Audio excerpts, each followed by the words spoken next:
Muy buenas a todos los seguidores de Fuera de Atletismo. Tenemos las Nike Flyknit React Infinity Run. Las Infinity Run a partir de ahora, porque si no se me acabaría el vídeo solo diciendo el nombre. Estamos ante una de las mejores zapatillas del año para entrenamiento, sin lugar a dudas. Sí que es cierto que no es apta para el 100% de los corredores, luego vais a ver por qué, pero la verdad es que es espectacular. Si te gustan las Epic React, esta es una versión gorda, digamos. Es una zapatilla para entrenamientos, es una zapatilla para quien busca además un plus de estabilidad y para gente de más peso que las Epic React. Esta zapatilla hasta 95 kilos se puede utilizar sin ningún problema, siempre que tengáis en cuenta los puntos clave para ver si sois de los que podéis utilizar la Infinity Run. Pero como digo, es una zapatilla de entrenamiento brutal, muy cómoda, relativamente ligera, es como un guante y muy recomendable. Estamos hablando de una zapatilla casi maximalista, 30 milímetros en talón, 22 milímetros en el antepié, pero lo que más llama la atención, drop de 8 que no lo he dicho, es su anchura. 97 milímetros atrás, 122 milímetros y medio delante. Estamos hablando de que generalmente las zapatillas más anchas del mercado son de 119-120 milímetros, pues esta tiene 2 milímetros y medio más y 7 milímetros más de anchura en el talón que la media de su segmento. Es una zapatilla muy estable. ¿Por qué es tan ancha la zapatilla? Si habéis visto algún anuncio o han hablado algún vídeo de estas Infinity Run, lo que primero se dice es que es una zapatilla diseñada para ahorrar lesiones en el corredor. Eso es digamos, un titular de marketing que vende muy bien, pero no es que sea una zapatilla mágica, sino que Nike han utilizado varios puntos concretos y lo han conjugado para que esta zapatilla sea lo más funcional posible para que te lesiones menos con ella que con, por ejemplo, la Structure Triax 22, que es con la que lo han comparado. En ese estudio de Nike decían que esta zapatilla causaba un 14% de lesiones, mientras que la Structure era un 30%, así que había el doble de posibilidades o la mitad de posibilidades de lesionarte con esta que con la Structure. Lo cierto es que el 60% de corredores se lesiona cada año y a pesar de que es un titular muy llamativo y es mucho marketing, sí que es cierto que es una zapatilla con la que os vais a lesionar un poco menos que con la mayoría de zapatillas del mercado. ¿Por qué? Pues como digo, porque aúna varias cosas que favorecen eso. Lo primero, la anchura. Muy ancha, muy estable. Es ligera, por lo tanto no vais a tener sobrecargas al llevarla durante muchos kilómetros. Tiene una forma curvada muy marcada. Tenemos un biselado muy marcado de atrás, un repunte mayor que la Epic React. Es una zapatilla donde aterrizar de aquí hacia atrás es complicado. Generalmente el aterrizaje se va a enfocar en esta zona. Al aterrizar tan adelantado vamos a estar muy poco tiempo en contacto con el suelo, porque a partir de este punto la zapatilla ya despega. Cuanto menos estemos en contacto con el suelo, menos carga vamos a tener en el cuerpo. Además, al aterrizar en esta zona, la cadena cinética del cuerpo, tobillo, rodilla, cadera, va a estar más alineada. Eso provoca menos pronación y por tanto menos lesiones. El React, el compuesto que vemos en media suela, tiene un 24% más de React que la Epic React. Además es un material que absorbe vibraciones como pocos materiales que hay en el mercado. Esas vibraciones no se trasladan a los músculos del corredor y pues nos ahorramos porque esas pequeñas vibraciones van destruyendo las fibras musculares con el paso de los kilómetros y son las que provocan digamos el cansancio muscular a final de un maratón, por ejemplo. Y cuanto más vibraciones ahorremos, más frescas vamos a tener en las piernas. Además tiene un rebote enorme, no recuerdo si eran 70 y mucho por ciento, casi 80%, así que es un buen material para llevar debajo del pie. Además es muy agradable y aunque tiene recorrido, recupera mucho ese recorrido para evitar tener mucho rato el pie en contacto con el suelo. El otro punto muy importante para poder limitar el número de lesiones que tenemos corriendo es el heel clip, que denominan. Es esta pieza que comienza aquí. Es una pieza como de goma dura y rodea el talón y termina justo debajo del arco.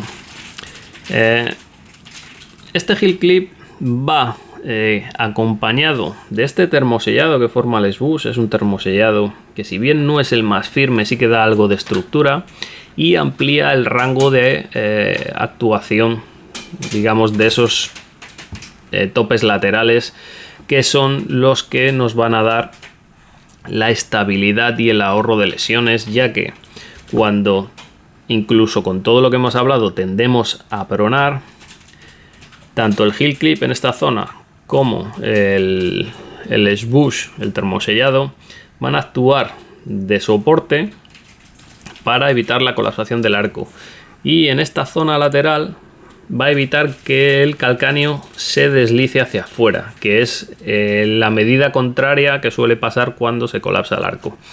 Se colapsa el arco, el calcáneo va hacia afuera, y con esos topes laterales que ya hemos visto en las Bruce con los guide rails, que básicamente es un sistema muy similar, lo que hace es evitar que la cadena cinética, el calcáneo, la articulación subastragalina, el tobillo, evitas la rotación del tibial y la rodilla. Generalmente en las rodillas donde principalmente se notan las molestias, pero esa cadena cinética llega hasta la cadera, y todo lo que sea mantener esa cadena cinética dentro de un rango tolerable para nuestro cuerpo, que cada uno tenemos un rango tolerable diferente, pues lo que va a hacer es ahorrar lesiones. Básicamente en eso se centra todo el titular de marketing que tiene las Infinity Run. No es que sea mentira, tampoco es que sea literalmente verdad que va a cortar por la mitad el número de lesionados, pero sí que es cierto que tiene todos los ingredientes para reducir, para reducir el riesgo al que nos exponemos cuando corremos continuamente con una zapatilla. Uno de los puntos más interesantes que han cambiado con respecto a la Epic React es la suela. Como veis, una suela totalmente cubierta. En esta ocasión no es el Crystal Rubber, que resbalaba muchísimo en mojado. Vemos que tiene unas geometrías muy curiosas, y es que lo que ha hecho Nike es cubrir todas las zonas que no interfieren con los cortes generados por el estudio de dinámica de fluidos, que es el que marca todos estos cortes, que no interfiera con esos cortes, y así beneficiarse de esa geometría donde todas las zapatillas de todas las Infinity Run de diferentes tallajes se van a notar igual, y donde la colapsación del React se va a adaptar a los diferentes tipos de pisada que tengamos. Para eso está enfocado estos cortes de geometría de dinámica de fluidos, pero a lo que vamos es una zapatilla más duradera que la Epic React. Lógicamente tenemos una suela trasera de 80 grados de dureza y una delantera de 75 grados. Es un Brown Rubber. Es un Brown Rubber, como veis, con muchísimos tacos largos. En asfalto seco se agarra muy bien, tiene muchísimo agarre, y en mojado agarra mejor que la Epic React, gracias a Dios, porque era un poco desastre en ese sentido la Nike Epic React, pero tampoco es la panacea. Digamos que al aterrizaje, especialmente en el despegue, los primeros milisegundos la zapatilla tiende a resbalar y notas un pequeño deslizamiento hasta que agarra, y no es que vaya a provocarnos ni un resbalón ni ninguna molestia, pero sí que es algo que se nota y que se podría mejorar en el futuro. De todas maneras, particularmente viniendo de la Epic React, estoy muy contento con el rendimiento de la suela de esta zapatilla. No es la zapatilla que más va a durar, pero calculo que es 700 kilómetros, una cosa así. sin ningún problema. Sí que es verdad que vamos a empezar a ver algunos desgastes en ciertas zonas, especialmente en la zona interna, pero dependiendo del peso, con mis 75 kilos, 650, 700 kilómetros creo que le puedo sacar. Además el RIAC es un material que no se estresa fácilmente y que va a aguantar todos esos kilómetros sin ningún problema. El upper, tenemos un upper denominado Flyknit Loft y que contrasta en que no es un upper elástico como el que teníamos en las Epic React.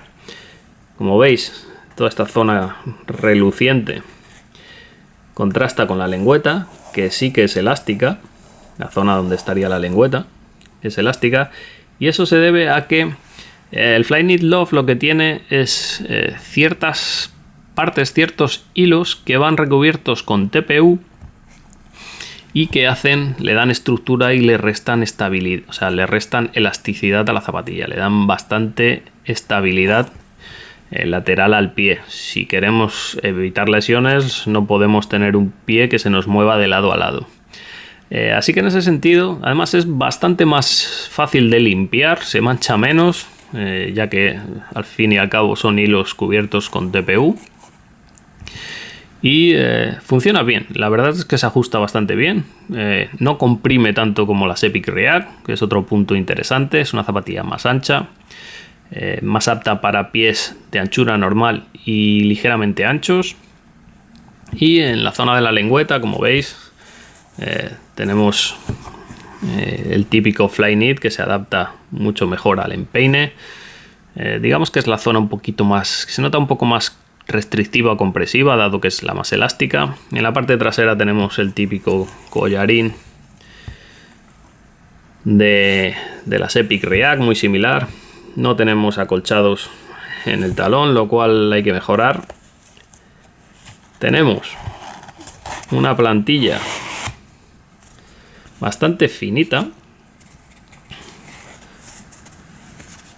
y con la etiquetita aquí, que esto es un desastre, deberían cambiarlo siempre. No sé a quién se le ocurre poner esto aquí, pudiendo ponerlo en los laterales como pasa en otras zapatillas. Y curiosamente, si veis el Strobel Board, es una especie de híbrido. Tiene, digamos, el perímetro de fibras y tiene vacío la zona central. Tienes el RIAC, le puedes tocar. La verdad es que es bastante curioso, pero también es un punto que añade estabilidad y centra o colabora con el alineamiento del que hablábamos antes, centrando la amortiguación en la zona central de la zapatilla. Y las fibras que vemos en los laterales lo que hacen es darse un soporte lateral extra. Es algo que no había visto y me parece muy interesante, y denota el grado de cuidado que tiene Nike con ciertos productos, como es en este caso estas Infinity Run, que pesan 272 gramos y que dado el nivel que tiene este año la categoría de topes de gama de amortiguación neutra, tampoco diría que es la mejor, pero particularmente es la que con la que yo saldría a entrenar todos los días. Es una zapatilla que sin duda me probaría en la tienda. Es verdad que lleva un par de entrenamientos generalmente adaptarse a esta zona, pero si os adaptáis a esa zona, la zapatilla es brutal. Tenéis más datos en la prueba escrita y hasta un próximo vídeo.